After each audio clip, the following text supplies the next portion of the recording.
Hello, audience. My name is Dr. Rondamariechakolis, and I am here today on For Your Health. And before we get started, I just need to let you know the views and the opinions on this show represent my own or the guests and don't represent the entities or employers that we're affiliated with. So I am so excited to be here today. Um, One of the first shows that I've ever done was with Mr. Sam Simmons, and we're here for a reason. Sam has just published his first book, and so we're going to talk about that. Um, I'm going to have you introduce yourself, at least tell the audience your name and a little bit about your background, if you don't mind. Well, yeah, I'm Sam Simmons. Well, actually, my official government name is Samuel Simmons Jr., but we go by Sam. And I work in the area of culturally sensitive, trauma-informed care for with a focus on Black men and their families. I've been doing that type of work for 34 years. I also am a licensed chemical dependency counselor as well. And, I have some background in the area of chronic pain. So, you know, been around for a minute. And so, and then, as you mentioned recently, published a book. So that's part of the reason why we're here is to talk about your book. Last time you were on the show, we talked a lot about trauma, and one of the statements that you left me with was, "We can't heal with a lie." I had the wonderful opportunity to read your book, Mhm. so kind of take me back to that statement about healing and trauma.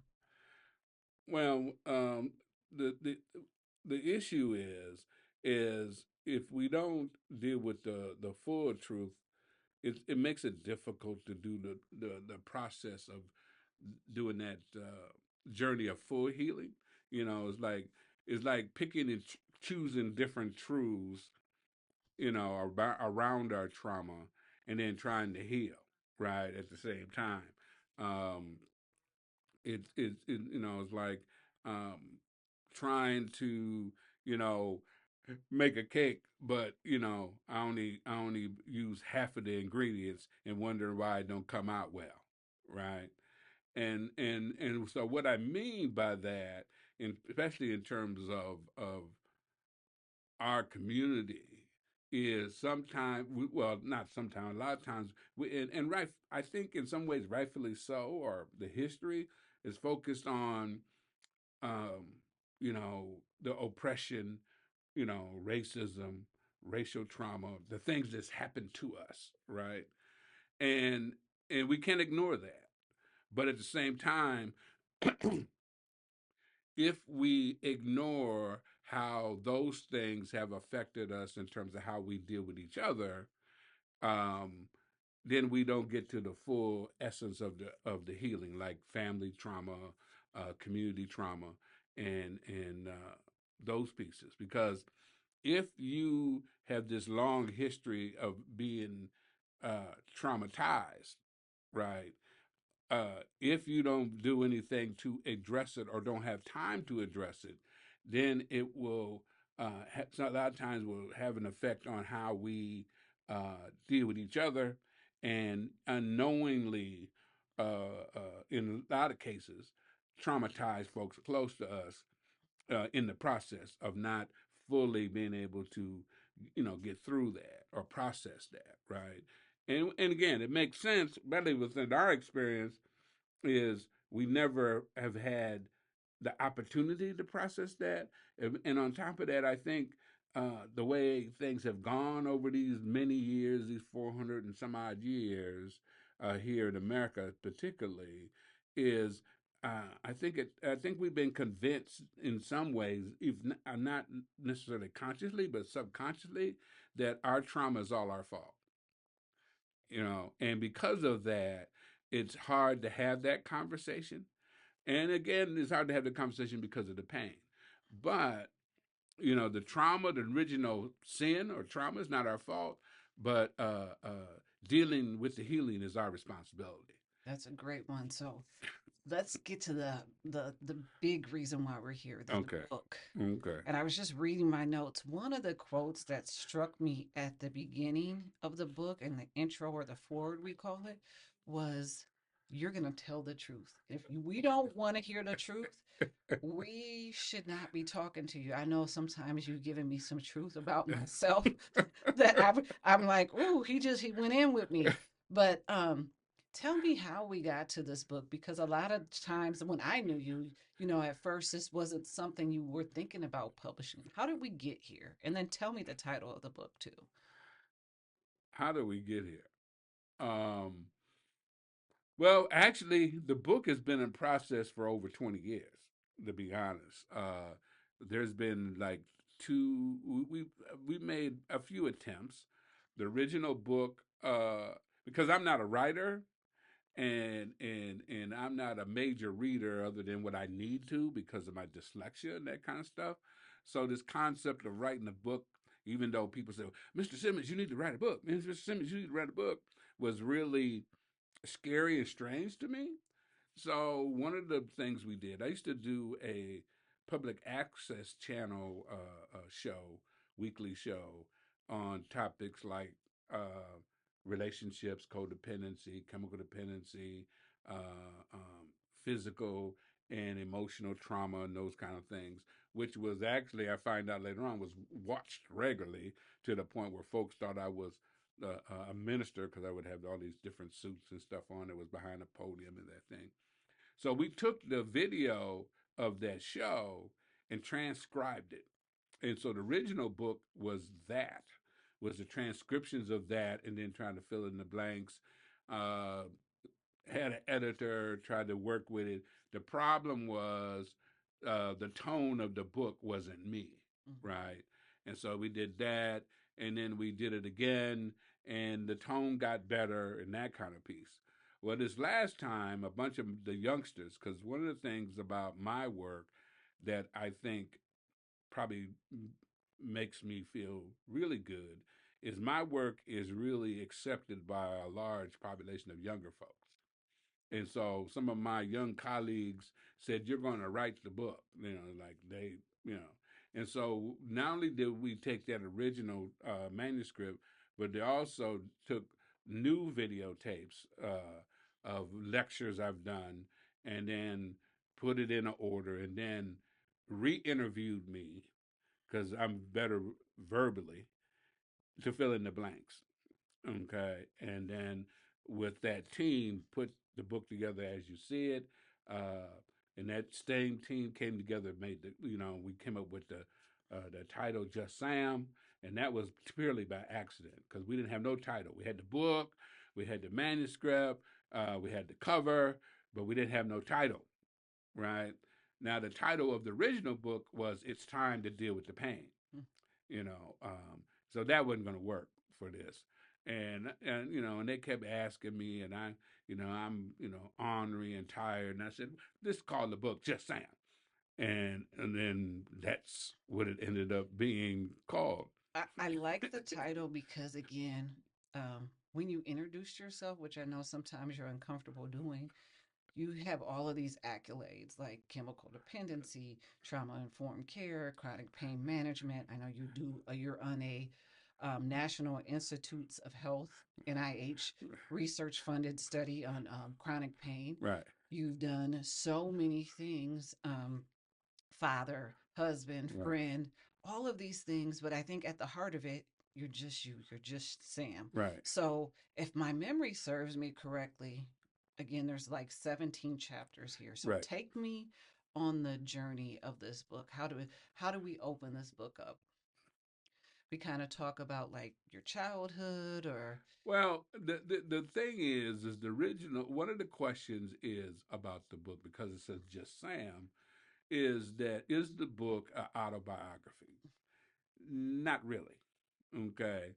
One of the things that I started doing over the last 5 years, because I've been doing lectures around historical trauma, addressing pain within the community, with focus on Black males, but has broadened to the full community around relationships and things like that. is that I started incorporating stories from the family to make the point. And so that's what's in. So to make my points about looking at how we should look at trauma, kind of how does it show up in the community, how it shows up in family. Started using my own family stories from my own family incorporated in that, which make a big difference in making it relatable. Right. Very relatable for me in terms of like, I, and not to bring up anything bad, I can remember like myself being a curious child, Right. right? And going and looking for stuff. Right. And I read that one section where you found something and you start doing math and you're like, something don't add up. Or Right. we're like, how did this, something don't add up. And Right. so a lot of times I think in family, sometimes, instead of telling young people the truth, Right. will hide stuff thinking that it's in their best interest, and in reality it's not, right? Well, the thing is I don't always think they hide it because they think it's their best interest. I mean, that's part of it. But I think again, remember I was talking about we as black folks or African Americans have been almost convinced that our trauma is our fault, and so we were easily embarrassed by talking about those things. And I think in the story you're talking about, I think that was more embarrassment than in the best interest of a child, Mm-hmm. because the story you're talking about was I think I was about 16 years old. Um, Back in the day, you needed a birth certificate and permission from your parents to work, in a job, right? And I was part of a job program when I was in high school because I didn't really like school, but I didn't mind making no money. So I went, worked half a day and went to school half a day. So I was looking for my birth certificate, and in many of our homes we have these metal cans. Now we have some of us have safes and stuff, but back in the day, some folks even just use shoe boxes that put their important papers in. And I get to my birth certificate, and I'm born in September, right? I also find my parents' marriage license, and so the marriage license said April. And, by then I had sex education class, right? So I started counting, right? April, May, June, July, August, September. It's only 5 months. So I asked my mother, and I, it's, I was slow. I would ask these kind of questions, and, because I just wanted to know. So I asked my mother if I was premature. And she said, "What do you mean, were you premature?" Well, according to your marriage license, you and Daddy was married in April, and I was born in September of the same year. That's only 5 months. Well, that didn't go well for me. Mm-hmm. Okay, and she was not happy, Mm-hmm. right? So again, I think we have these things that you know we don't want to talk about, and in our community I see that a lot, where we have been so conditioned to be ashamed of what life has offered us, Mm-hmm. you know and that, and the thing is sometimes when you find those things out, if you stand back, you start understanding certain things, Mm-hmm. right? So basically they got married because they were pregnant with me, right? So I was at the wedding, you know. Your first wedding you attended in a home, and I can imagine like that not going well. Right. So like, let's get to the heart of this book. So Oh, we kind of, I wanted to personalize this story, and then I want to take a step back. So okay. first of all, most people know I am a pharmacist and a public health practitioner. So when I think of books to recommend for people to read, I think the strength in your book is that it's written at a level that is easily understood. It's Right. probably at a sixth or seventh grade reading level, if I calculated correctly. And I think that's so important because it makes it accessible. Right. I'm just putting it out there. One thing I would like to do is have you do an audiobook and read it. I think that would be fabulous, or have somebody read it for you. But as a practitioner, we're starting to use these catchphrases like Right. trauma, right? Right. And patient-centered care and these type of words. One thing that I took away from your book is that trauma doesn't look the same for everybody, No. and we actually have to, in your words, tell the truth. Right. So tell me more about how you define trauma and what you encourage people to do, because as you know now, they'll say back then when it wasn't cool, you were Right. talking about trauma informed care, patient centered care. Now we use person centered care. We have all of these acronyms, Right. but now we're kind of like, just kind of making it mainstream, Right. kind of like dismissing it sometimes by saying we're trauma informed, Right. is what I took away from your Right. book. We say this trauma informed, but are you really trauma informed? Right. Are you really talking to that person? Right. Tell me more about that. Yeah, that always tickles me when we, because again, you're right. In this field, I remember when nobody would talk about trauma, right? I remember when if a black person brought up the issue of trauma, people in the mainstream would tell us we were making excuses. Then they decided they had trauma when they did the ACE study, and you have to look that up. Adverse childhood experiences, you know, everybody has trauma. Then it became okay, right? Um, and then they come up with this trauma informed. So basically, believing that everybody who comes to your door might have trauma, right? Just that understanding straight up, So I think part of it was trying to take the embarrassment out of it, but I think also it's all another one of those levels of, you know, uh, uh, elevating conversation so we can leave people behind. But that's just my thought, that'll make me right. But one of the things I realized about trauma informed care, a couple areas was missing. Uh, Staff trauma, okay, the trauma that people bring to the job when they're working with other people, and how does that trauma affect how you treat people? Mm-hmm. Your and how that trauma shows up in your own personal biases, right? The other trauma was the cultural sensitivity to trauma. That trauma for each culture might look different. In our community, I don't even think we really didn't address trauma because it's every day. We found ways to incorporate trauma in our lives to be able to function every day because it was so continuous, right?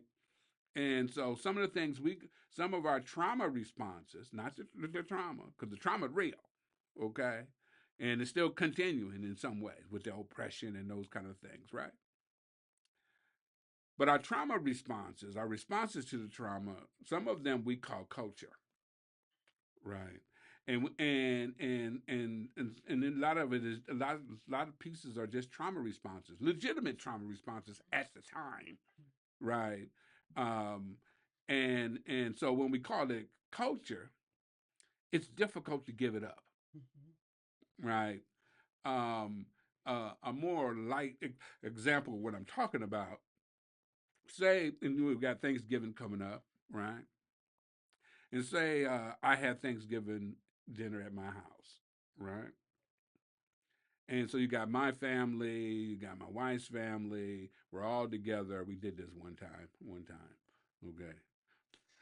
Um, and say that the wife is cooking a ham, okay, and she cuts the ham in half, and it's like, why do you cut the ham in half?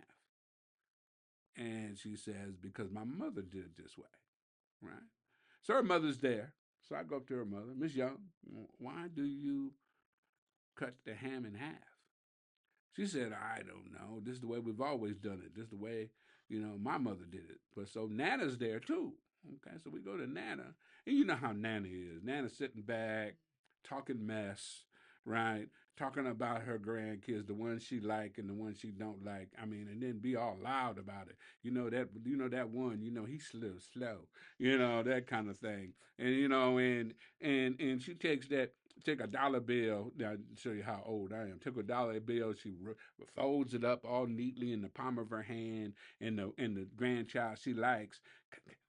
Come here, and then slides this is for you, baby. Now we're talking about a dollar, Mm-hmm. right? And I'm watching this, and I go over, Nana, why do y'all cut the ham in half when y'all cook it? She said, baby, please, the pot was too small. So the reason she started it was legitimate. Mm. A lot of our trauma that shows up in the community started from legitimate issues, legitimate fear, real stuff that we found to that we incorporate in our in the way we function from day to day. Like for example, being hard on our sons, right? With the idea of trying to save their lives and but what we lose in that, and I call it parenting children from a position of fear, we lose our ability to be able to show that the kind of love a child needs on top of the safety, right? I refer sometime when I'm out speaking about the movie Fences, and how in the backyard the son asks the father, "Why don't you like me?" And he talking about, "What, like you? I don't have to like you, right?" And how emotionally how that might cut. Because I had that same conversation with my father. Mm-hmm. In a certain kind of way, right? And then if you look at it from the outside looking in, especially from the mainstream position, oh, he don't care. Now, look, he's so cold to his son. No, he cares about him, but he's scared about what's out there in the world for him, and thinking that I have to toughen him up because they will eat him alive. But what we have to figure out is that every child should have a place where they feel safe. Mm-hmm. And that place should be in the house. Mm-hmm. Okay? I've seen situations where we got war torn uh, uh, uh, uh, nations or countries, and they do interviews, right? And I've seen this one, and it just shook me. There's war going on, bombs all around. They go into this house. I think it was in the Middle East, and they're talking to the father, and the little girl is there, and the kids are there, and even though there was stuff going on, they looked safe Mm-hmm. because they knew the one place they were there, they were safe, no matter what was going on outside, Yep. right? And again, I've been talking more lately about this raising children in this thing of fear. Right. Like these conversations. The talk. Mm-hmm. You know, being watch out for the police, or watch out for this, or even watch out for folks in your own community, Right. Right. right? And how traumatizing that could be, or that whole thing. I'm gonna get in trouble with this one. The whole thing of black excellence, and I call it the curse of black excellence. And Mm-hmm. what I mean by that is, we started seeing an increase in depression amongst our young people. And a lot of those young people were from middle class families who have put pressure on these babies to be excellent. Mm-hmm. I want to take you back to something here before we get too far ahead of ourselves. I will date myself. I was born in the 70s. Yeah, Um, we talked about trauma responses. One thing that I remember as a trauma response right, doesn't always have to be bad, but it can evolve, right. was when they took instruments Oh, out of the school. yes, And at that trauma response right, was we created hip hop, right, right? It started out as something phenomenal right, as a way of building community and what have you, and beatboxing and what have you. But then this trauma response right, evolved. right, And so I think that's something that we also can say, like sometimes a trauma response doesn't have to be bad if we kind of know what the root cause is. I think in terms of hip hop, because I'm a hip hop person, and right, you know, um, I think we knew what it was that was doing it. We didn't have instruments in right. the school, so therefore we wanted to have some type of music Or expression. or expression in the school. So I think that's important. The other takeaway I got from you is like that talk in black excellence. I think too, Just from a physiological standpoint, Right. when we talk about fear, right? We Right. talk about how your body actually responds. Right. You produce fight or flight. So Right. you produce higher levels of cortisol, you Right. produce higher levels of oxidative stress. Right. All of these things we know are Right. linked to chronic disease, Right. right? Right. So sometimes when we're talking or giving that talk or having people toughen up, we're actually predisposing our kids to these diseases. And also, when you operate in fear, and I found this when I was teaching, is people are more concerned about not getting caught Right.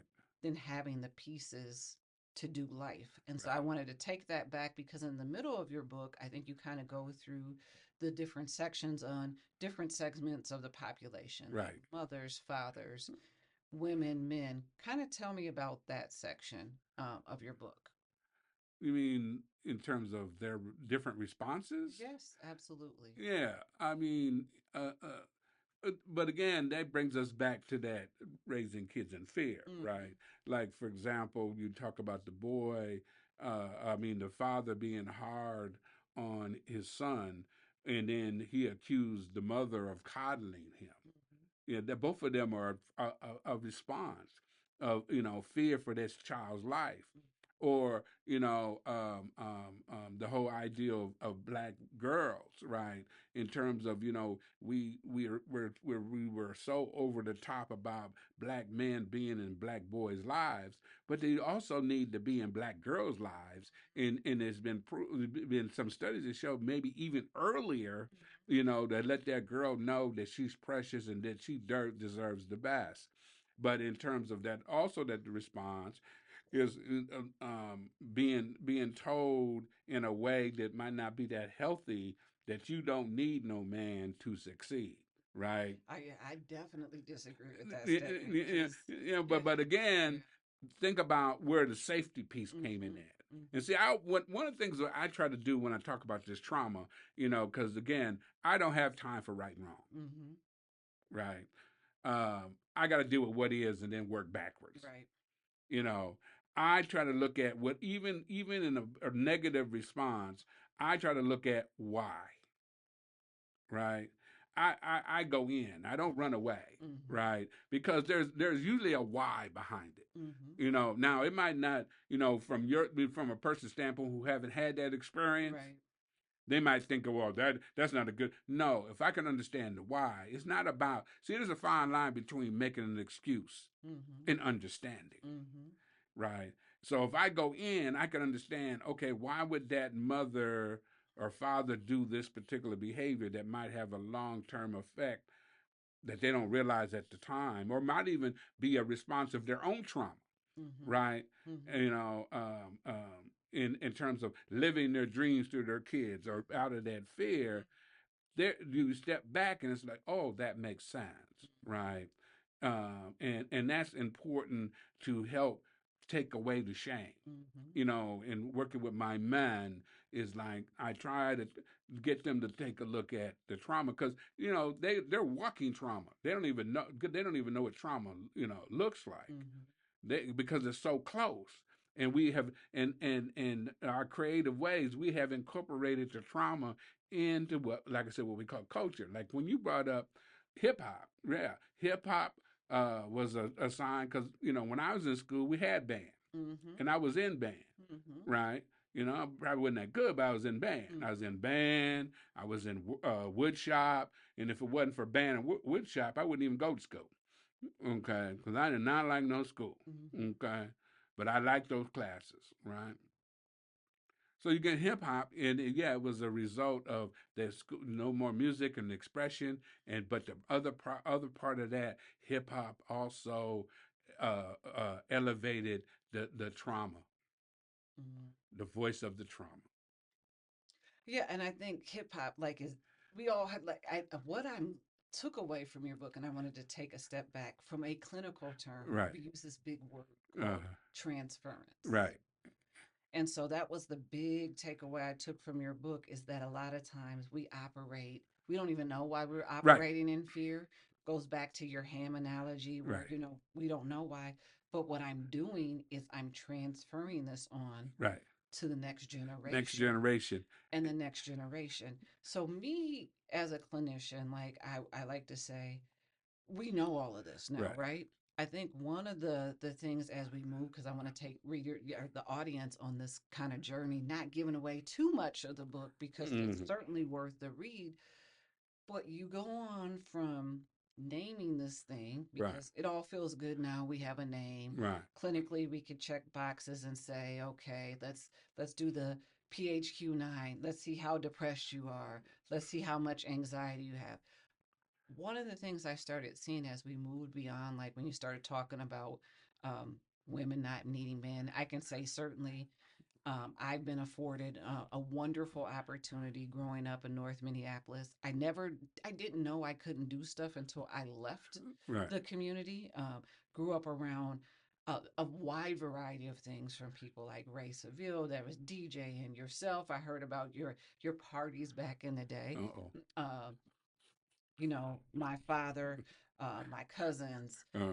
had these men around, and so it was like I knew I wanted to tap into certain things, Right. but I didn't know. And depending on who I was with, you had some women whose experience was just terrible, Right. and so they were like, don't do that.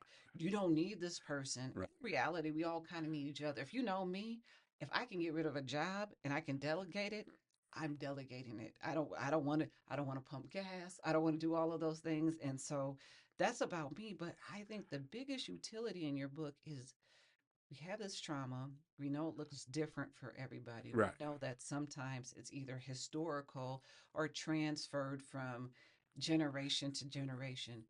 Tell me now, what do we do with that? Well, one of my teaching styles, because that's always been a issue. Because when you go in and you lecture to people, I think they assume that when they bring you in, you have all the answers, and I just want you to tell me the ABCs, XYZs. I don't do that. The goal in the way the book is written and the way I teach is help people connect their personal dots. It's like, aha, okay, that wasn't personal. That was their trauma. That does not mean that it didn't wasn't painful, but I can. So again, remember I was talking about taking the shame out of getting better, right? It's like that's the biggest piece. Again, I don't have a lot of time for right and wrong. So again, if we could take the shame and the guilt out of it, doesn't take away that if it was wrong and it was painful, but to give us free ourselves, right? Because yeah, we figure out okay, this is a trauma response. Okay, that's a trauma response, and so that's not necessarily have to be me. So if I really understand that this my response in my relationships or my response in my everyday life that are not working for me are that feel unfortunately feel normal, or this is the way it was always done in the family even though I'm still paying prices, being able to give permission to let it go. So connecting the dots, right? I am into connecting the dots, right?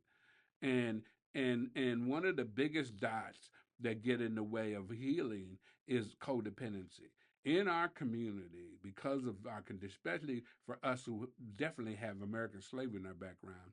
Codependency is a big issue, not being able to disconnect for our own well-being.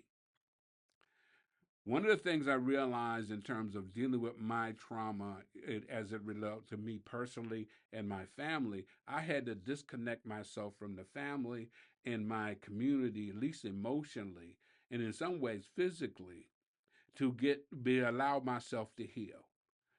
Right? Some people call allow myself to find myself. Well, I call it allow myself to heal. What part of this stuff is mine? What part of this stuff is theirs? And what part of this stuff is me responding to their trauma? So that's one of the things that's very painful because it's hard for us as black folks, people call it, especially black folks, to disconnect ourselves because of that collective neediness we have. Right? Even when we know it's like bad relationship, even though we know the relationship ain't no good for us, trying to disconnect from it is so hard. Kind of, what about being alone? Right? That's the most difficult thing that I've ever done was disconnecting myself. Now, once I got healthier, I could go back and start setting boundaries. Right? When I go back, there's some people I deal with very limitedly because I can do that. And well, you're being selfish. Well, I'm being selfish in a very healthy way because your toxicity hurts, and I don't want to continue to hurt. You know, and so I will get to choose how I deal with you, and I can't be responsible for how that makes you feel. But I'm being clear about what I need to do. So once I got my work through my stuff, I was able to get to a point where I no longer was angry with my father because of our relationship. I was raised with my father, and some men weren't, but I still had the trauma because I didn't have the emotional connection to him. He was just in the house. Right. And when the ironic part, which you'll find sometime when you're going through this process, the thing that really threw me for a loop, I stopped being angry at my father. He got scared. He called up my brother and said, "What's wrong with Sammy Jr.? What do you mean? He ain't angry no more. Is there something going on? Is no. You know, why waste my time being angry about something I cannot change in you?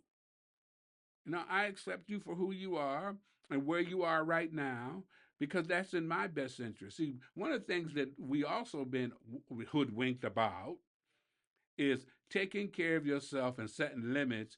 You are selfish. And in our community, we do a great job of guilting folks of taking care of themselves. Right. You think you better than me. And like, no, well, you didn't say, and I'm so cold nowadays. I guess if that's how you feel, that's true. And and they look at me like, "Ooh, well, we can't talk to you." Well, that's good. Mm-hmm. You That know. kind of goes back to that truth that we don't want to hear. And so yeah, I think that's hard, but I don't see your book as a self-help book. And I'm going to tell you this. I see it two ways. Okay.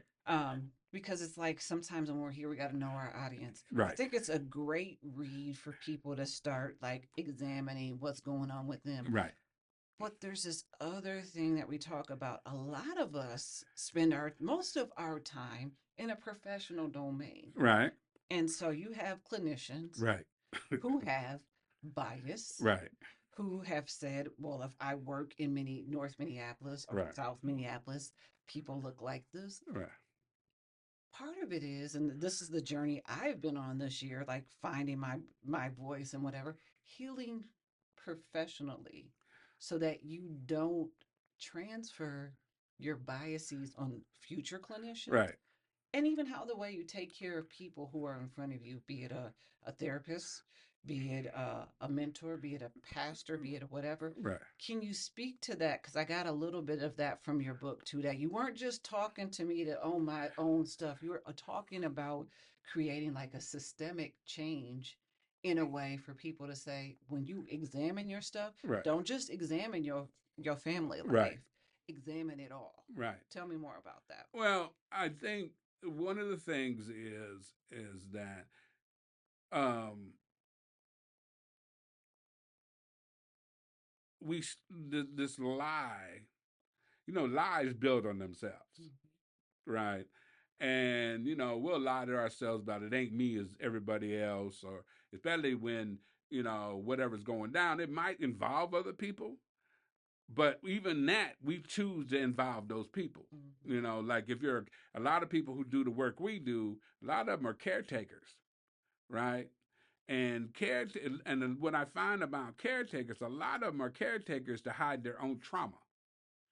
So I'd rather deal with your mess than deal with my own mess. Because I picked that up from a lot of the nurses I worked with and the doctors I worked with in the hospital. That when you look at their personal lives were horrendous, but they were great doctors and great nurses. So this whole kind of mental game we play with ourselves, or and so really examining how, when especially when you're dealing with people, how you look at them, and which brings us to this thing what I call compassion accountability, right? And compassion accountability really is about how do we really see people, right?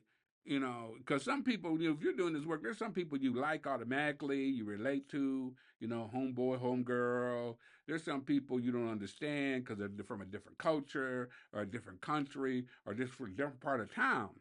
And you got some people that the sight of them just irritates you from the beginning, right? And that's part of being human beings.